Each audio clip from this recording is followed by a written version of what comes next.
நாம் வழக்கமாய் ஏற்கனவே பல நாட்கள் பரலோகத்தை தியானித்தபடியால் நாம் இந்த நாளிலும் பரலோகத்தை குறித்து சற்று தியானிக்க கடமைப்பட்டிருக்கிறோம்.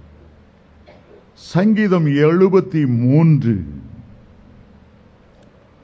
24 வசனம் இவ்விதமாய் சொல்லுகிறது.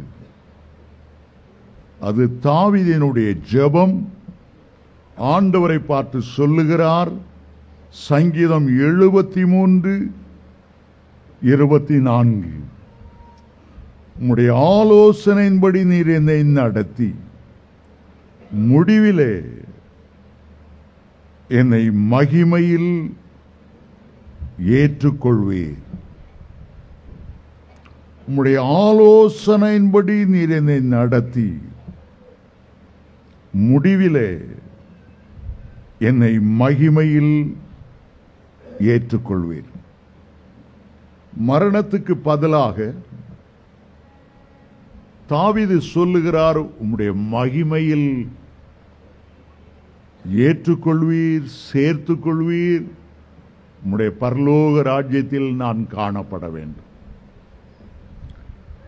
இந்த செய்திக்கு முன்பாக போதகர் பாலியங்கிச்சோ சொன்ன ஒரு சாட்சி, அவருடைய கிளை சபையினுடைய போதகரை பற்றிய அவர் சொல்லும்போது இது 100% உண்மையானது என்று சொல்லுகிறார். அவருக்கு ஒரு உதவி போதகர் ஒரு கிராமத்தில் ஊழியம் செய்து கொண்டிருந்தார். அவருடைய பேர் கிங் சாம். நல்ல உண்மை உத்தமான ஊழியக்காரர். கணவனும் மனைவியும் 2-3 சின்ன பிள்ளைகளுமாக நல்ல கிராமத்தில் ஊழியம் செய்து கொண்டிருந்தார். ஆனால் அவருடைய மனைவி சுகவீனமானார்கள். ஒன்றும் பலிக்கவில்லை. அது கர்த்தருடைய வேலையோ என்னமோ தெரியவில்லை. அவர்கள் மரித்து விட்டார்கள். ஊருக்கு வெளியே கொண்டு போய் அடக்கம் செய்தார்கள். கொரிய தேசத்திலே இந்தியா தேசத்தை மாறி தட்டையான கல்லறை இருப்பதில்லை. அந்த கல்லறை குவிந்து வளைந்து இருக்கும். அந்த அம்மா இறந்த ஒரு 5 நாட்கள் கழித்து அந்த பிரேதத்தை பார்க்க வேண்டும், அடக்கம் பண்ண இடத்தை பார்க்க வேண்டும் என்று அவருடைய பிள்ளைகள் விடாமல் சண்டை போட்டபடியால், அப்பாவை தொந்தரப்படுத்தினபடியால் அவர் அந்த 3 பிள்ளைகளையும் அழைத்து கொண்டு ஊருக்கு போகிற அந்த கல்லறைக்கு போகிற ஒத்தடி பாதை வழியாக மரங்கள் செடிகளுக்குள்ளாக அந்த கல்லறைக்கு போனார். அப்போது மழை தூறிக்கொண்டிருந்தது. கல்லறைக்கிட்டே போன உடனே பிள்ளைகள் பார்த்தார்கள், அப்பா அப்பா அப்பா கல்லறை வெடித்திருக்கிறது. அம்மா உள்ளே இருந்து வெளியே வருவதற்கு முயற்சித்து பார்த்திருக்கிறார்கள். அம்மா இன்னமோ உள்ளே இருக்கிறது போல ஒரு அசைவு எங்களுக்கு தெரிகிறது. தயவு செய்து கல்லறை உடனே தோண்டி அம்மாவை உயிரோடு எழுப்புங்கள். புதைத்து 5 நாட்கள் ஆகிவிட்டன. அவர் சொன்னார், இல்ல பிள்ளைகளே, நம்ம தானே அம்மாவுடைய உயிரற்ற சடலத்தை குளிப்பாட்டி பெட்டிக்குள்ள வைத்தோம். அம்மா எழுந்து வர முடியாது. அம்மா பரலோக ராஜ்யத்துக்கு போயிருக்கிறார்கள். அம்மா கல்லறைக்குள்ளே இல்லை. ஆனால் அந்த பிள்ளைகள் கேட்கவே இல்லை. விடாப்பிடியாய் அப்பாவை தொந்தரவு பண்ணினது. கல்லறை எப்படி தோண்டுவது, எப்படி திறப்பது, உள்ள அழுகி போன சரீரத்தை எப்படி வெளியே கொண்டு வருவது, பிள்ளைகளை அந்த கல்லறையிலிருந்து வீட்டு கொண்டு போவதற்குள்ளாக அவர் படாத பாடுபட்டார். மனைவியை இழந்த துயரம் ஒரு பக்கம், சிறு பிள்ளைகளை எப்படி காப்பாற்றி படிக்க வைத்து ஆளாக்குவது என்ற துயரம். இந்த பிள்ளைகள் இரவும் பகலும் தாயை பற்றி பேசிக்கொண்டும் அழுது கொண்டும் சோர்ந்து விழுந்து விழுவதை பார்த்ததும் அவருக்கு மிக வேதனையாயிருந்தது. ஒரு வாரம் கடந்து சென்றது. அவருக்கே ஆறுதல் படுத்த முடியவில்லை. தனக்கே ஆறுதல் இல்லாத நிலையில பிள்ளைகளை ஆறுதல் படுத்த என்னவென்று தெரியவில்லை. திடீரென்று அவருடைய ஜெப அறையிலே வேதம் வாசித்துக் கொண்டிருந்த போது நெஞ்சில யாரோ ஈட்டி எடுத்து இருதயத்தில் குத்துவது போல உணர்ந்தார். அந்த குத்து அவரை ஊடுருவி சென்றது. ஒரு பயங்கர ஹார்ட் அட்டாக். கீழே விழுந்தார், மரித்து போனார். தலைமை போதகராக பால் ஏங்கிச்சோ இறந்தபடியால் அவருக்கு தந்தி கொடுத்தார்கள். அவர் வர பிந்தினது. ஆகவே அந்த பிரேதத்தை குளிப்பாட்டி பெட்டிக்குள்ளே வைத்திருந்தார்கள். நேரம் கடந்து போய் கொண்டிருந்தது. அவர் இறந்த உடனேயே அவருடைய ஆவி அவருடைய சரீரத்திலிருந்து வந்தது. அப்போது பரலோகத்திலிருந்து 3 நட்சத்திரங்கள் கீழே விழுவது போன்று அவருக்கு தோன்றினது. கிட்ட கிட்ட கிட்ட வந்து பார்த்தால் அது நட்சத்திரங்கள் அல்ல, 3 தேவ தூதர்கள். அவன் சொன்னான், இயேசு கிறிஸ்து உன்னை பரலோகத்துக்கு அழைத்து கொண்டு வரும்படி சொன்னார், எங்களை அனுப்பினார். உடனே புறப்படு. பிள்ளைகளெல்லாம் அழுவதற்கு பலன் இல்லாமல் தகப்பனுடைய பிரேத பட்டியை சூழ்ந்திருந்தார்கள். அந்த 3 தேவதூதர்களும் ஒருவன் முன் போனான், இந்த 2 பேர் பக்கத்தில் வந்தார்கள். நாம் வட துருவத்துக்கு போய் அங்கிருந்து பரலோகத்துக்கு போகக்கூடிய ஒரு பெரும் பாதை, அது வேகமாய் போகக்கூடிய ஊர்ந்து மேலே செல்லக்கூடிய ஒரு படிக்கட்டு போல, ஆங்கிலத்தில் எஸ்கலேட்டர் என்று சொல்லுவார்கள். படியில ஏறி நின்னா போதும், அதுவே மிஷின்ல ஓடி ஓடி ஓடி உயரத்துக்கு கொண்டு போகும். எல்லாருமாக பரலோகத்துக்கு போகும்போது பெருந்திரள் கூட்டம் அந்த பரலோக வாசலை நின்று அல்லேலூயா என்று பாடி அவரை வரவேற்றார்கள். பரலோகத்தில் எங்கு பார்த்தாலும் மகிமை. மகிமை என்றால் ஜோதி பிரகாஷ், தங்கத்தை உருக்கி காய்ச்சினது போல எதை பார்த்தாலும் மகிமை. அந்த தேசமே ஒரு மகிமையின் தேசம். பிதாவை குறித்து அப்போஸ்தலர் 7:2 வாசிக்கும் போது, ஆபிரகாம் மெசொப்பொத்தாமியா காரானூர்ல குடியிருக்கும் போது மகிமையின் தேவன் அவருக்கு தரிசனமானார். குமாரன் எப்படிப்பட்டவர்? எபிரேயர் 1:3 சொல்லுகிறது, பிதாவின் மகிமைக்கு ஒப்பானவர். பரிசுத்தாவியானவர் எப்படிப்பட்டவர்? 1 பேதுரு 4:14 அவர் மகிமையின் ஆவியானவர் என்று அழைக்கப்படுகிறவர். சரி, அவரை முதல்ல அழைத்து கொண்டு போகும்போது வட துருவத்திலிருந்து கொண்டு போனார்களாம். ஏன் வட துருவம் என்று அவருக்கு ஒன்று புரியவில்லை.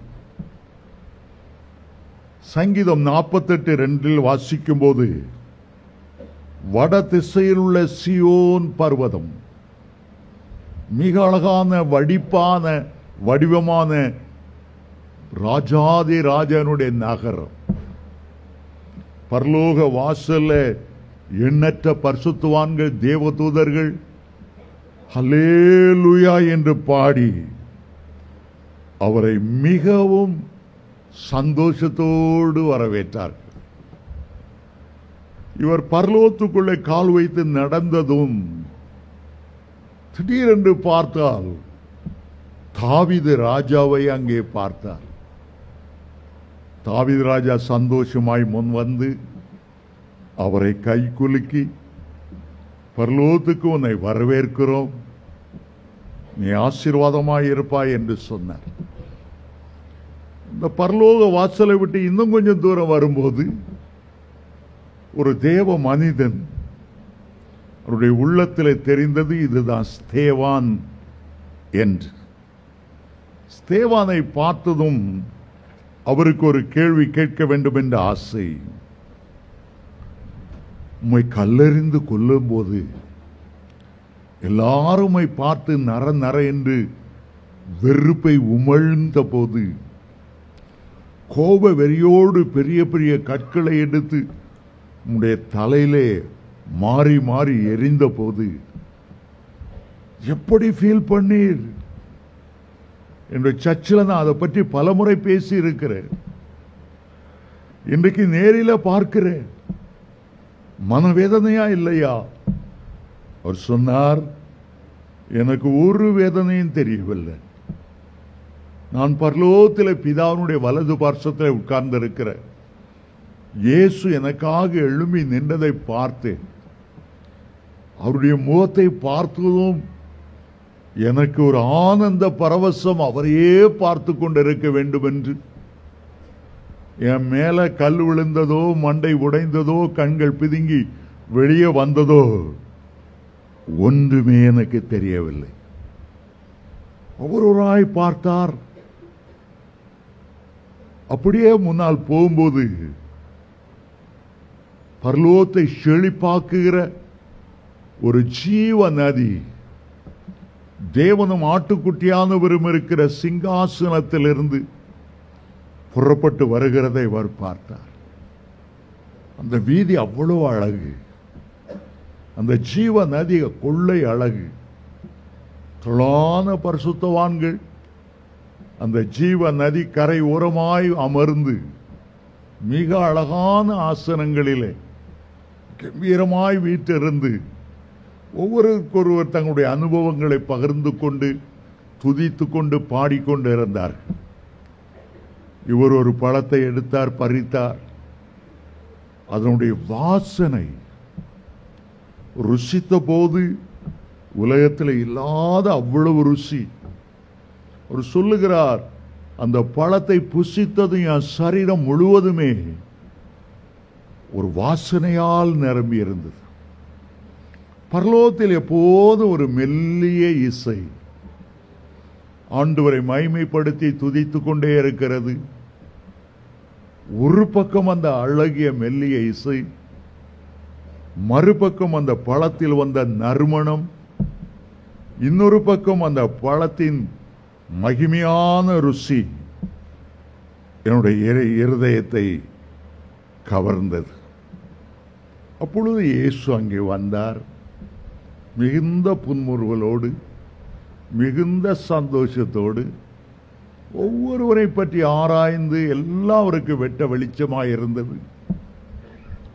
நாம் பிதாவை ஆராதிக்க போவோமா என்று கூப்பிட்டார். ஆகவே இந்த தேவனுடைய மனிதனும் கிறிஸ்துவை பின்பற்றி ஒரு பெரிய ஆராதனை கூடம், பெரிய ஆடிட்டோரியம் போல எத்தனையோ கோடி மக்கள் இருக்கக்கூடிய ஒரு பெரிய இடம், குதித்தும் துதித்தும் நடனமாடியும் பிதாவாகிய தேவனை பார்ப்பதற்கு ஒரு பெரிய கண்மலை வெளிச்சம் தருகிற மகிமையாகவே தோன்றினதை தவிர அவருடைய உருவம் ஒன்றும் வெளிக்கு தெரியவில்லை. ஆராதனைக்கு பாத்திரராக அவருடைய பிரசன்னத்தை உணர முடிந்தது. ஒரு பெரிய கண்மலைக்கு முன்பாக உட்கார்ந்து இருக்கிறதை புரிந்தார்கள். கொஞ்ச நேர ஆராதனையில கலந்து கொண்ட பிறகு இயேசு இவருடைய அருகில வந்தார். உனக்கு கொஞ்சம் நேரம்தான் இருக்கிறது, நீ பூமிக்கு சீக்கிரமாய் திரும்பி போக வேண்டும். உன்னை அடக்கம் பண்ணுவதற்கான ஆயத்தங்களை செய்து கொண்டிருக்கிறார்கள். ஆகவே நீ துரிதப்படு என்று சொன்னார். இவர் சொன்னார், ஆண்டவரே, என்னுடைய மனைவி மரித்துங்க வந்து விட்டாள், அவளை நான் பார்க்க வேண்டும், பார்க்க சந்தர்ப்பம் கொடுங்கள். ஆகவே ஆண்டவர் அந்த தேவனுடைய மனிதனையும் அந்த 3 தேவதூதர்களையும் ஒரு பெரிய அபார்ட்மெண்ட் இருக்கிற இடத்துல கொண்டு போனதும் அங்கு உள்ள பெரிய பெரிய கதவுகள் திறந்தன. அங்கே இங்கே பரிசுத்தவான்கள் தங்களுடைய வாசஸ்தலங்களிலே இளைப்பாறுகிற ஒரு இடம். இவர் பார்க்கும்போது அவருடைய மனைவி அங்கே இருந்து மிக வேகமாய் ஓடி வந்தாள். பூமிக்குரிய ஒரு உடையும் இல்லை, முழுக்க முழுக்க மகிமையால் செய்த, அதை வர்ணிக்கவே முடியாது, அவ்வளவு அழகான ஒரு ஆடை உடுத்தி வந்தாள். செழித்த முகமாய் வந்தாள். வந்ததும் அவரை பார்த்து சொன்னாள், இவ்வளோ மகிழ்ச்சியான இடம், நீங்க பிள்ளைகளை வைத்து கஷ்டப்பட்டு கொண்டிருக்கிறதை, அந்த மழையிலே நனைந்து என்னுடைய கல்லறை அண்டை பிள்ளைகள் வந்து தேம்பி தேம்பி அழுததை பார்த்ததும் நான் இயேசு நாதட்ட போய் என் பிள்ளைகளை ஆறுதல் படுத்தும்படி, என் பிள்ளைகளுக்கு ஒரு செய்தி சொல்லி, நான் உள்ளவளாய் பரலோகத்தில் இருக்கிறேன், என் கணவனை கூட்டிக் கொண்டு வர வேண்டும் என்று கெஞ்சி கேட்டுக்கொண்டேன். ஆகவே அவர் கிருபையாய் உங்களை கொண்டு வந்திருக்கிறார். இவர் பார்க்கிறார், பூமியிலே அவருடைய மனைவி குள்ளமாய் இருப்பாள், அவ்வளவு அழகாகவும் இருக்க மாட்டாள். ஆனால் இப்போது அவருடைய சாயல் முற்றிலும் மாற்றப்பட்டு இயேசுவை போல பிரகாசமாய் இருக்கிறாள். பரலோகம் எவ்வளவு பெரிய மாற்றத்தை கொடுக்கிறது. கிட்டே போனவர் வழக்கம் போல கை கொடுப்பதற்காக மனைவி கையை பிடிப்பதற்காக தன் கரத்தை நீட்டினார். அவள் சொன்னாள், இல்லை, நீங்கள் இன்னும் பூமியின் சாயல்ல தான் இருக்கிறீர்கள், இப்போது என்னால் உங்களுக்கு கை கொடுக்க முடியாது, மகிமை சாயல்ல மகிமையின் ரூபத்தின்படியே வருவரை பொறுத்திருங்கள். ஆகவே அவள் சொன்னாள், நீங்கள் பூமிக்குரிய இருக்கிற நிலைமையில வேற, பரலோகத்தின் நிலைமை முற்றிலும் மாறினது. அப்போது அவரை கவனித்தாள். மனைவியினுடைய கழுத்தின் பக்கத்தில் ஒரு பெரிய தழும்பு உண்டு. ஆனால் தழும்பு இருந்த இடத்துல ஒரு ஜொலிக்கிற வைரம் இருந்ததை கண்டார். புத்த மார்க்கத்திலிருந்து அவள் கிறிஸ்துவ மார்க்கத்துக்கு வந்தபோது அவருடைய மனைவியின் தகப்பன் பெரிய உருட்டுக்கட்டை எடுத்து, சவுக்கு கட்டை எடுத்து கழுத்தோடு அடித்தபடியால் அந்த காயம் ஆற பல வருடங்கள் ஆனது. இப்போது பரலோகத்தில் அந்த காயங்களால் வைரம் போல மின்னிக் கொண்டிருந்தது. அங்கே உள்ள தேவதூதன் எக்ஸ்பிளைன் பண்ணும்போது சொன்னான், பூமியில ஆண்டவருக்காக பாடுபடுகிறவர்களுக்கு அந்த காயங்களும் தழும்புகளுமே கிரீடமாய் மாறும், விலையேறப்பட்ட வைரமாய் மாறும். தன்னுடைய மனைவியுடைய வீட்டை பார்த்தார். ஆண்டவர் எட்டி எழுப்பி மிக மிக மிக அழகான ஒரு வீடு. அதை பார்த்ததும் இவருக்கு ஒரு ஆசை, ஆண்டவரே, என்னுடைய வீட்டை நான் பார்க்கலாமா? மனைவியை பார்க்க எனக்கு கிருபை செய்தது போல பரலோகத்திலே நீர் எனக்கு எழுப்பியிருக்கிற வாசஸ்தலத்தை பார்க்கலாமா? ஆண்டவர் கூட்டிக் கொண்டு காண்பித்தார். அது ரூஃப் மட்டும் வந்திருக்கிறது, மேல் கூரை போடப்படவில்லை. ஒவ்வொரு இன்ச்சாய் ஆண்டவர் அலங்கரித்திருந்தார். ஆனாலும் இவருக்கு ஒரு மனவேதனை. தன்னுடைய மனைவி வீட்டை போல அவ்வளவு பெரிதாக இருக்கவில்லையே, ஏன் ஆண்டவரே என்று கேட்டார். ஆண்டவர் சொன்னார், உன்னுடைய மனைவி உன்னை விட மிக அருமையாய் ஆத்தும பாரத்தோடு ஆஸ்பத்திரியிலும் வீதியிலும் வீடுகள் தெருக்கள்லையும் ஆத்துமாக்களை சந்தித்தாள், கண்ணீரோடு ஜெபம் பண்ணினாள். எனக்காக அவள் எடுத்த பிரயாசம் உன்னுடைய பிரயாசத்தை பார்க்கிலும் அதிகமாய் இருந்தது. இன்னும் உனக்கு நாட்கள் இருக்கிறது. இனி உனக்கு கிடைக்கிற நாளெல்லாம் ஆத்தும ஆதாயம் செய்யும்படி உன்னை ஒப்புக்கொடு. இன்னும் முயற்சி செய். இன்னும் பரலோக ராஜ்யத்துக்காக பாடுபடு. அப்போது மகிமையுள்ள வாசஸ்தலமாய் இது மாற்றப்பட்டிருக்கும். பக்கத்தில் இருந்த ஒரு வாசஸ்தலம் நிறைவடைந்திருந்தது. இவர் கேட்டார், அது யாருடையது? ஆண்டவர் சொன்னார், இதுதான். உன்னுடைய ஆலயத்தில் பெஞ்சு இஞ்செல்லாம் தூக்கி போட்டு அது காலையில் ஆலயத்துக்கு வந்து அதை பெருக்கி அதை வாஷ் பண்ணி ஸ்வாப் பண்ணி இரவெல்லாம் ஜெபம் பண்ணுகிற அந்த சகோதரியுடையது. மகிமையான வீடாயிருந்தது. அவர் தனக்குள்ளே தீர்மானம் பண்ணினார், எவ்வளவு காலம் பூமியில் இருப்பேனோ பரலோகத்துக்காகவே வாழ்வேன். என் மனைவி வந்து சென்ற இடத்திலே நானும் என்னுடைய பிள்ளைகளும் வரணும். என் பிள்ளைகளையும் ஆயத்தப்படுத்தும். ஆண்டவர் திருப்பவும் அவரோடு வந்த 3 தேவ தூதர்களை பார்த்து சொன்னார், நேரமாகிவிட்டது, சீக்கிரமாய் பூமி கொண்டு போங்க, இல்லாவிட்டால் பிரேதப்பட்டியை மூடி புதைக்க கொண்டு போய் விடுவார். ஆகவே பரலோகத்தை விட்டு இறங்கும் போது திடீரென்று அவருடைய கண்கள் ஆபிரகாமை பார்த்தது. அவரை பார்த்த உடனே யாரும் அவருடைய அறிமுகம் செய்ய வேண்டியதில்லை. அவருடைய உள்ளத்தில் உடனே தெரிந்தது இது ஆபிரகாம் என்று. அப்போஸ்தலனாகிய பவுல் 1 கொரிந்தியர் 13 கடைசியில் எழுதுகிறார், இப்பொழுது நாம் குறைந்த அறிவுள்ளவர்கள், அப்பொழுது அறியப்பட்டு இருக்கிறபடியே அறிந்து கொள்வோம். மருப மலையில எலியாவும் மோசே வந்தபோது இவர்தான் மோசே என்று ஆண்டவர் அறிமுகம் செய்யவில்லை.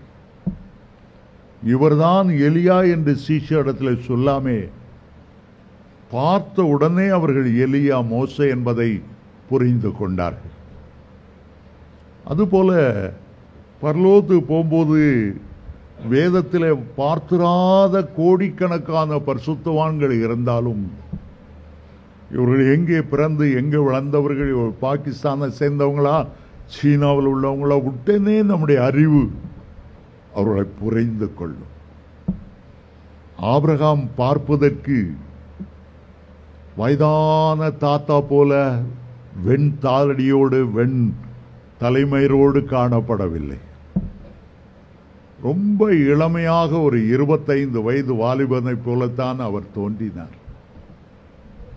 பரலோகத்தில் வயது சென்றவர்களும் இல்லை, அங்கவீனர்களும் இருப்பதில்லை. ஆபிரகாமை பார்த்ததும் இவருக்கு பெரிய சந்தோஷம். அவர் இவரை பார்த்து சொன்னார், உலகத்து முடிவுக்கு வந்துவிட்டீர்கள், இனி காலம் செல்லாது. ஜனங்கள் கர்த்தருடைய வருகை எப்பொழுது இருக்கும் என்று எண்ணிக்கொண்டிருக்கிறார்களோ அதை பார்க்கிலும் கர்த்தருடைய வருகை சமீபமாய் இருக்கிறது. ஜனங்கள் ஒருவராவது பரலோகத்தை மிஸ் பண்ணிவிடக்கூடாது. ஒருவராவது அக்கினியும் கந்தகமும் எரிகிற பாதாளத்துக்கு சென்று சேர்ந்து விடவே கூடாது. இயேசுவின் வருகைக்காக ஜனங்களை ஆயத்தப்படுத்து என்று அவர் டாட்டா காட்டினார். அடுத்த நிமிடம் அவருடைய சரீரம் வட துருவத்துக்கு வந்து நேராக தன்னுடைய வீட்டு கூரை வழியாக உள்ளே பிரவேசித்தது. பாடியில உயிர் வந்து எழுந்த உடனே அதுவரை கூடியிருந்து அழுது கொண்டிருந்தவர்கள் எல்லாம் ஐயோ பேய் பிசாசு வந்துட்டோன்னு பயந்து ஓட ஆரம்பிச்சிட்டாங்க. அவருடைய பிள்ளைகள் தான் தைரியமாய் வந்தார்கள். டேடியும் மறுபடியும் வந்துட்டீங்களே, டேடியும் மறுபடியும் வந்துட்டீங்களே.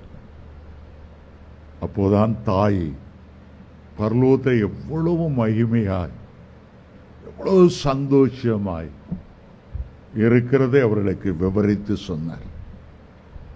அருமையான தேவனுடைய பிள்ளைகளே, நீங்கள் பூமியில் இருக்கும்போது ஆண்டவருக்கு செய்கிற ஊழியம்தான் அங்கே பரலோகத்திலே உங்களுக்கு வாசஸ்தலமாய் மாறுகிறது.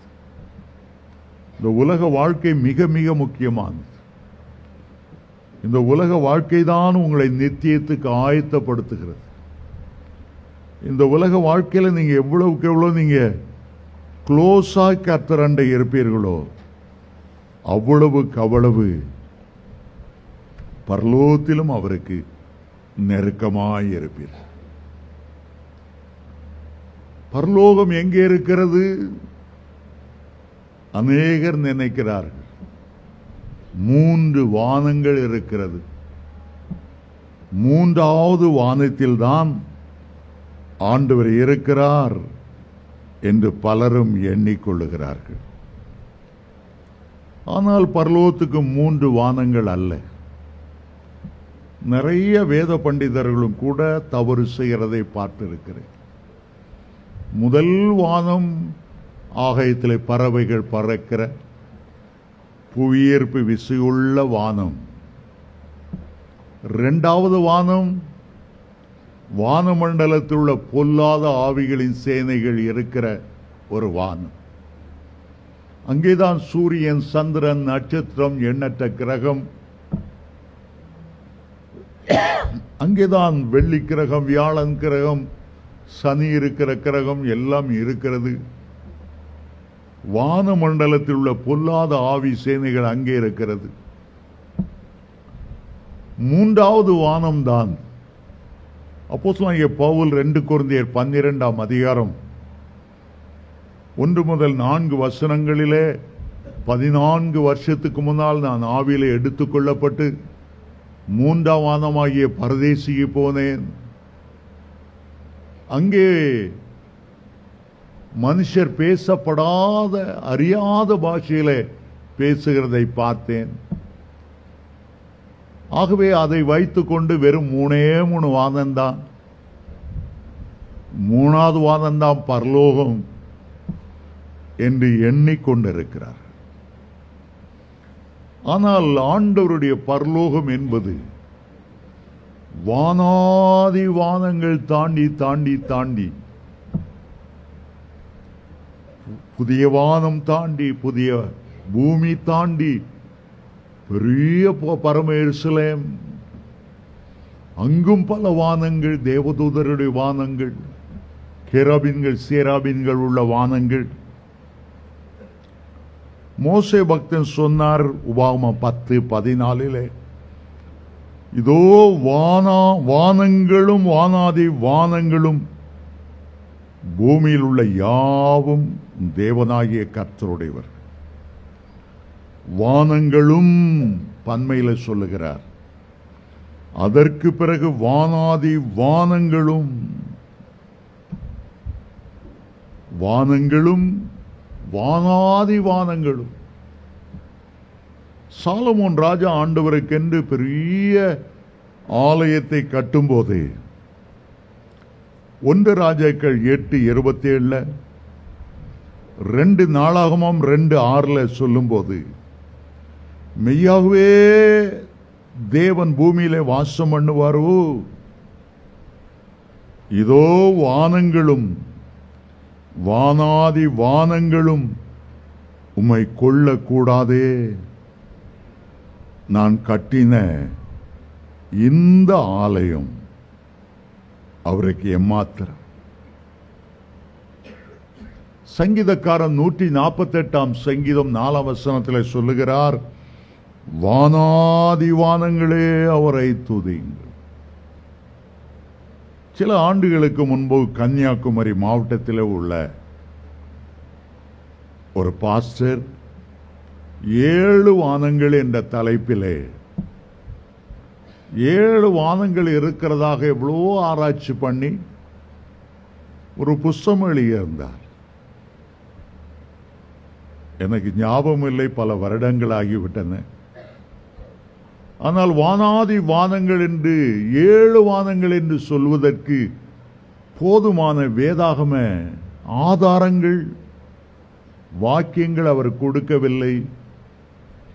அதை என்னால் ஏற்றுக்கொள்ள முடியவில்லை. 3வது வானம் வரைக்கும் போனால் அந்த வானங்களை கீழே இருந்து அவர் எண்ணுகிறாரா 1, 2, 3 என்று, அல்லது மேலே இருந்து மேலே 1, 2, 3 என்று எண்ணுகிறாரா? நிச்சயமாய் 3 வானங்கள் மட்டுமல்ல. வானாதி வானங்கள் என்றால் எண்ணற்ற பகுதிகள், ஏராளமான இடங்கள் பரலோகத்தில் இருக்கிறது. பிதாவானவருடைய வாசஸ்தலங்களை பற்றி ஆண்டவர் சொல்லும்போது, என் பிதாவின் வீட்டில் அநேக வாசஸ்தலங்கள் உண்டு என்று குறிப்பிடுகிறார். அநேக வாசஸ்தலங்கள். பரலோக ராஜ்யத்தை குறித்து இயேசு கிறிஸ்து இந்த பூமியில் வந்தபோது பல உவமைகளை சொன்னார். பரலோக ராஜ்யத்தை புரிந்து கொள்வதற்காக ஏறக்குறைய 38 உவமைகள் பரலோக ராஜ்யத்தை குறித்து சொல்லப்பட்டு இருக்கிறது. அதில் முதல் உவமை விதைக்கிறவன் கையில விதைகளை எடுத்து கொண்டு போய் விதைக்க போன ஒரு உவமை. அது விளைந்ததாம். சில நேரத்தில் அது முள்ளுள்ள இடங்களில் முளைத்தது, வளர முடியவில்லை. சில விதைகள் கற்பாறையிலே விழுந்தன, முளைக்கவில்லை. சில விதைகள் வழியோரம் விழுந்தன, பறவைகள் அவைகளை தூக்கி கொண்டு போனது. சில இடத்திலே நல்ல நிலத்தில் விழுந்த போது சில 30, சில 60, சில 100 பதில் கொடுத்தது, பலன் கொடுத்தது. எதை பற்றி சொல்லுகிறார்? பூமியில் உள்ள நிலங்களை பற்றி அவர் சொல்லவில்லை. உள்ளமாகிய நிலத்தை பற்றி அவர் பேசுகிறார். 3 வகை நிலங்கள் ஒன்றுமே பதில் பலன் கொடுக்க முடியாமல் போனது. முட்களின் மத்தியில் விதைத்த விதை, வழியோரங்களில் விதைத்த விதை, கற்பாறைகள் உள்ள இடத்துல விதைத்த விதை, 3 வகையான விதைகள் விழுந்த இடம் சரியில்லாதனால, பக்குவம் இல்லாதனால முளைக்கவே இல்லை. அவருடைய நிலைமை என்ன? பாதாளத்துக்கு போயிருப்பார். ஆனால் பண்பட்ட உள்ளத்திலே விதைத்த விதை சில 30, சில 60, சில 100 பதில் கொடுத்தது. 3 விதத்தில் அவர் சொல்லுகிறார். 30, 60, 100. பரலோக ராஜ்யத்துக்குள் பிரவேசிக்கும் போது 3 விதமான வானங்கள், 3 விதமான மக்கள் அங்கே வீற்றிருப்பார். 30% மகிமை உள்ளவர்கள் ஒரு இடத்தில் உட்கார்ந்திருப்பார்கள். அதைவிட மேன்மையான இடத்திலே 60% மக்கள், இன்னும் உன்னதமான இடத்துல 100% மக்கள். நான் பள்ளிக்கூடத்திலே ஒரு ஆண்டு ஆசிரியராக, மேத்ஸ் அசிஸ்டண்டாக ஒரு ஹைஸ்கூல்ல பணியாற்றி 40 மாணவர்கள் இருப்பார்கள். என் கிளாஸ்ல 60 பேர் உட்கார்ந்து இருந்தாங்க.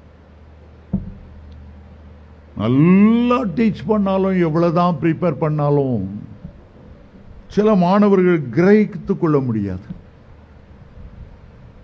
சிலவன் 30% வாங்குவான், ஜஸ்ட் பாஸ். அடுத்தவன் 60% வாங்குவான், அடுத்தவன் 100% வாங்குவான். நான் பார்த்த ஸ்கூல்ல குடிசை தொழிலே சாராயம் காய்ச்சறா. மத்தியானம் மிட் மீல்ஸ் கொடுக்கறதுனால அந்த ஸ்கூலுக்கு வந்து சாப்பிட்டு போயிடுவான் சாராயம் காய்ச்சறதுக்கு. என்னதான் நான் கரடியா கத்துனாலும், என்னதான் என் நெத்தி வேர்வை என் டேபிள்ல சிந்தினாலும் படிக்கவே மாட்டான். சுவிசேஷம் என்னதான் அறிவிச்சாலும் சிலர் மைண்ட்ல ஏறாது, பாதாளத்துக்கே போயிடுவான். அதுபோலதான் பரலோகத்திலும் ஆண்டவரோடு நாம் எவ்வளவு எவ்வளவு பூமியில நேரம் செலவழிக்கிறோமோ, நம்முடைய வாழ்நாள்ல 30% ஆண்டவருக்கு கொடுத்தால் பரலோகத்தில் நாம் 30ங்கிற ஒரு இடத்துக்கு, புதிய பூமிங்கிற இடத்துக்கு வருவோம். அது பரலோகம் அல்ல, ஆனாலும் பரலோகத்தின் மகிமை அங்கே வீசிக்கொண்டிருக்கும். 60% பூமியில நாம் தேவனோடு செலவழிக்க தீர்மானிக்கும் போது 60 என்று அழைக்கப்படுகிற புதிய பூமிக்கு வந்து சேருவோம். ஆனால் 100க்கு 100 என்பது அதுதான் பரம எருசலேம், தேவன் வாசம் பண்ணுகிற ஒரு மகிமையான இடம்.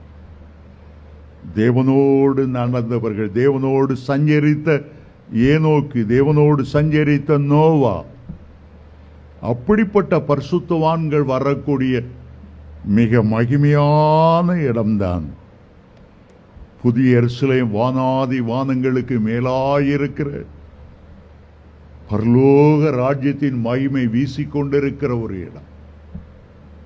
வெளிப்படுத்தல் 21:23 வாசிக்கும் போது, நகரத்துக்கு, பரம எருசலேம் என்ற நகரத்துக்கு வெளிச்சம் கொடுக்க சூரியனும் சந்திரனும் வேண்டுவதில்லை, தேவனுடைய மகிமையே அதை பிரகாசித்தது.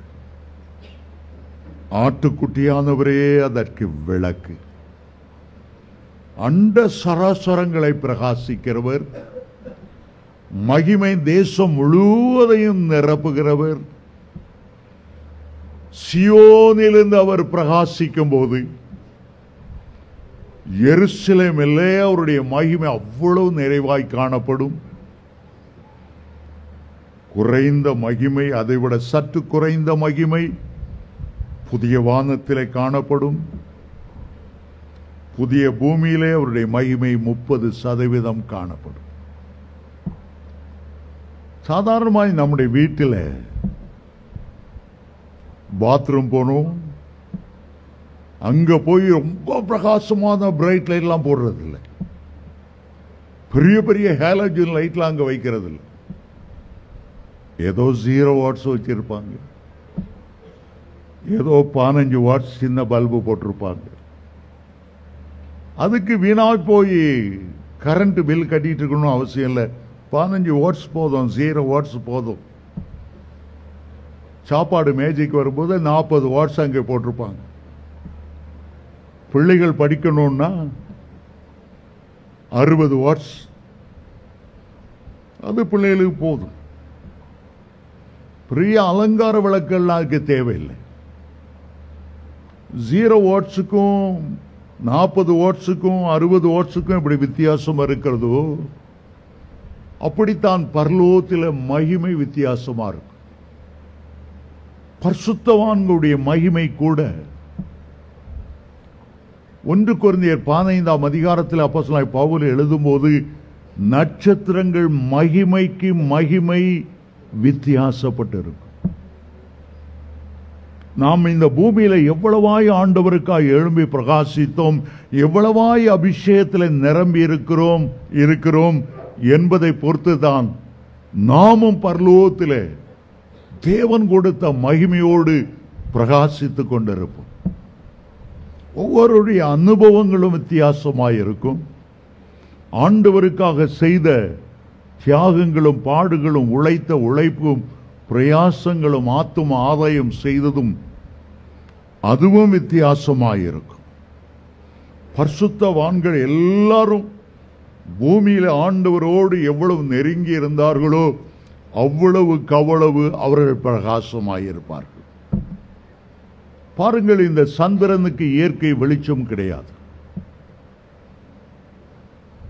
அது சூரியனை விட்டு தனியாய், சூரியனுக்கும் மத்தியில பூமி வந்துட்டா அது இருண்டு அமாவாசையா மாறிடும். என்ன காரணம்? சூரியனையே பார்த்து நடந்த போது சூரியன் உள்ள வெளிச்சத்தை வாங்கி இரவில் அது பிரகாசித்தது. ஆனால் இப்பொழுது என்னமோ தெரியவில்லை, சந்திரனுக்கும் சூரியனுக்கு இடையிலே உலகம் வந்து விட்டபடியால், உலகம் மறைத்து கொண்டபடியால், அந்த சூரியனிடத்திலிருந்து, நீதியின் சூரியனிடத்திலிருந்து வெளிச்சத்தை வாங்க முடியாதபடி சிலருடைய முகம் இருளாகி போய்விடுகிறது. எந்த அளவு நாம் பூமியிலே தேவனோடு நடக்கிறோமோ, எந்த அளவு அவரோடு நேரம் செலவழிக்கிறோமோ, அவ்வளவுக்கு அவ்வளவுதான் நாம் பரலோகத்திலே பிரகாசமுடையவர்களாயிருப்போம்.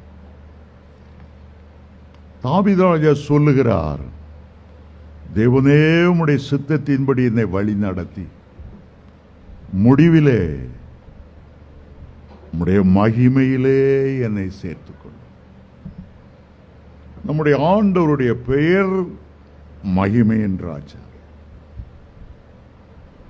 சங்கீதம் 24:7 சொல்லுகிறது, வாசல்களே உங்களுடைய தலைகளை உயர்த்துங்கள், அநாதி கதவுகளே திறவுங்கள். இந்த உலகத்தில் வாழும்போது உங்களுடைய உள்ளத்தை மகிமையின் ராஜாவான இயேசு கிறிஸ்துவுக்கு நீங்க திறந்து கொடுக்கும் போது அவர் மகிமையோடு உங்களுடைய உள்ளத்திலே பிரவேசிப்பார். அநேக தம்முடைய வீட்டில் திரைகளை போட்டு வச்சிருப்பாங்க, ஜன்னல் திரை, கதவுக்கு திரை, வெளிச்சம் உள்ளே வராது. ஆண்டவர் மகிமையின் ராஜாவாக உங்களுக்குள் வரும்போது அந்த மகிமையால் உங்களுடைய உள்ளம் பிரகாசிக்கிறது, முகம் பிரகாசிக்கிறது, உங்களுடைய வாழ்க்கை பிரகாசிக்கிறது. சங்கீதம் 34:4 வாசிக்கும் போது அவரை நோக்கி பார்த்து பிரகாசம் அடைந்தார். எவ்வளவுக்கு எவ்வளவு இயேசு கிறிஸ்துவை நோக்கி பார்க்கிறீர்களோ அவ்வளவுக்கு அவ்வளவு நீங்க பிரகாசமாயிருப்பீர்கள். மகிமை தேசம் முழுக்க முழுக்க மகிமை. ஆனால் அதில் 5 விதமான அனுபவங்கள் உண்டு. இந்த 5 அனுபவங்களையும் நான் வேகமாய் சுருக்கமாய் சொல்லிவிட்டு நான் இன்றைய கூட்டத்தை நிறைவடைய செய்ய விரும்புகிறேன். முதலாவது இடம், முதலாவது அனுபவம், தேவனுடைய மகிமையை பார்க்கிற அனுபவம். மோசே ஆண்டவரை பார்த்து சொன்னார், உம்முடைய மகிமையை பார்க்க, உம்முடைய வல்லமை பார்த்தேன், கிருபையை பார்த்தேன், சிவந்த சமுத்திரத்தை இரண்டாவதாக பிழைக்கும் போது மகத்துவத்தை பார்த்தேன், உம்முடைய மகிமையை காண வேண்டும். ஆண்டவர் சொன்னார், என்னுடைய அருகில ஒரு இடம் உண்டு, பிளக்கப்பட்ட கன்மலை உண்டு, அதிலே நீ நிற்கும் போது என்னுடைய மகிமையின் ஒரு புறத்தை நீ காண்பாய். ஆகவே மோசே கன்மலையின் வெடிப்பிலே நின்று தேவனுடைய மகிமையை கண்டார். காண்பது முதல் அனுபவம். இரண்டாவது அனுபவம், மகிமையை தன்மேலே ஏற்றுக்கொண்டு பிரதிபலிக்கிற அனுபவம். Seeing the glory of God is different from reflecting the glory of God. தேவனுடைய மகிமையை பிரதிபலிக்கிற அனுபவம். மோம்பாக்கிற கண்ணாடியை சூரியனுக்கு பக்கத்தில் பிடிச்சா அந்த சூரியன் அப்படியே விழுந்து பிரதிபலிக்கிறது. மோசேக்கு அந்த அனுபவத்தை கொடுத்தார். 40 நாட்கள் சீனாய் மலையில ஏறி தேவனையே பார்த்து கொண்டிருந்த போது மோசேனுடைய முகம் பிரகாசிக்க ஆரம்பித்தது. முதல்ல அவர் கண்டார், கண்மலையின் வெடிப்பில் இருக்கும்போது கண்டார். 40 நாட்கள் தேவனோடு மலை உச்சியில் இருந்தபோது மோசேனுடைய முகமே பிரகாசித்தது. மூன்றாவது ஒரு பெரிய அனுபவம் உண்டு. மகிமையால, மகிமையின் அபிஷேகத்தால, மகிமையின் ஆவியானவரால நிரப்பப்பட்டு கொண்டே இருக்கிற ஒரு அனுபவம். பழைய ஏற்பாட்டில் மோசே கர்த்தருடைய சொல்லின்படியே ஆசரிப்பு கூடாரத்தை செய்தார். அவருடைய வேலை முடிந்ததும் அந்த ஆசரிப்பு கூடாரத்தை தேவனுடைய மகிமை மூடினது. சாலமோன் ஆண்டவர் கட்டளையிட்டபடியே தேவாலயத்தை கட்டி எழுப்பினார். ஆலய பிரதிஷ்டையின் போது ஒரு மகிமை அப்படியே ஆலயத்துக்குள்ள வந்து இறங்கினது. புதிய ஏற்பாட்டில் ஒரு மகிமையின் அபிஷேகத்துக்காக நாம் காத்திருக்கும் போது நாமே ஆசரிப்பு கூடாரமாக, நாமே மகிமையின் ஆலயமாக விளங்குகிறபடியால் நம்மை தேவனுடைய மகிமை அப்படியே நிரப்புகிறது. முதலில் மகிமையை காண்கிற அனுபவம், இரண்டாவது மகிமையை பிரதிபலிக்கிற அனுபவம், மூன்றாவது மகிமையால் நிரப்பப்படுகிற அனுபவம், நாலாவது ஆண்டவருக்காக மகிமையோடு எழும்பி பிரகாசிக்கிற ஒரு அனுபவம். ஏசாயா 60:1 வாசிக்கும் போது, எழும்பி பிரகாசி, உன் ஒளி வந்தது, கர்த்தருடைய மகிமை உன்மேல் உதித்தது. மகிமையின் அபிஷேகத்தால் நிரப்பப்பட்டது மட்டுமல்ல, ஆண்டவருக்காக எழும்பி பிரகாசிங்க. கிறிஸ்துவனுடைய மகிமை மற்றவர்களுக்கு வெளிப்படுத்துங்கள். ஆவியின் வரங்களோடு எழும்பி பிரகாசிங்க. ஏசாயா 52:1 சொல்லுகிறது, எழும்பு எழும்பு சீயோனே, உன்னுடைய வல்லமையை தரித்துக்கொள்.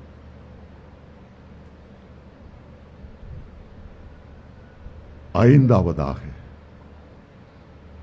கர்த்தருடைய வருகையில் நடக்க போகிற ஒரு காரியம், மகிமை மேல மகிமை அடைந்து மறுரூபப்படுகிற ஒரு அனுபவம். கடைசிய காலங்கள் துணிக்கும் போது நம்முடைய ஆண்டவராகிய இயேசு கிறிஸ்து 6 வாரத்தோடும் தேவதூதருடைய சத்தத்தோடும் வரும்போது பிரதான தூதன் எக்காலம் ஊதுவான். கிறிஸ்துக்களை மரித்தவர்கள் எழுந்திருப்பார்கள். உயிரோடு இருக்கிற நாமும் இமைப்பொழுதிலே மகிமையின் மேல் மகிமை அடைந்து மறுரூபப்படுகிற அனுபவம். அதோடு இந்த உலகத்தின் சாயல் மாறிவிடும். அதுக்கு பிறகு மகிமையின் தேசத்திலே பிரவேசிப்போம். மகிமையின் ராஜாவோடு நாம் என்றென்றைக்கு வாழும். உண்மையிலே கடந்த வாரம்தான் பாலிங்கியாங்கி சோவுடைய போதருடைய சாட்சியை நான் வாசித்தேன். எனக்கும் சில அனுபவங்கள் உண்டு. நான் அதை வெளியே அதிகமாய் சொல்லுவதில்லை. உங்களுடைய உள்ளமும் பரலோக காட்சிகளை காணட்டும் என்று ஏங்கட்டும். நரகத்துக்கு போய்விட்டு வந்தேன் என்று ஏராளம் பேர் சாட்சிகள் புஸ்தகங்கள் உண்டு. ஆனால் பரலோகத்துக்கு சென்று வந்தவர்கள் சொல்லுகிற சில சாட்சிகள் நம்முடைய ஆத்மாவை உயிர்ப்பிக்கிறது. இந்த உலக வாழ்க்கை வெறுத்து கர்த்தருக்காக ஏதாயிலும் செய்ய வேண்டும் என்ற பாரம் உண்டாகிறது. ஆகவேதான் இந்த சாட்சியை உங்களோடு பகிர்ந்து கொண்டே இதோடு முடிக்கிறேன். அடுத்த புதன்கிழமை நான் தொடர்ந்து இன்னும் பரலோகத்தை குறித்த ஆழமான சத்தியங்களை படிப்படியாக உங்களுக்கு சொல்லுவதற்கு ஏதுவாயிருக்கும்.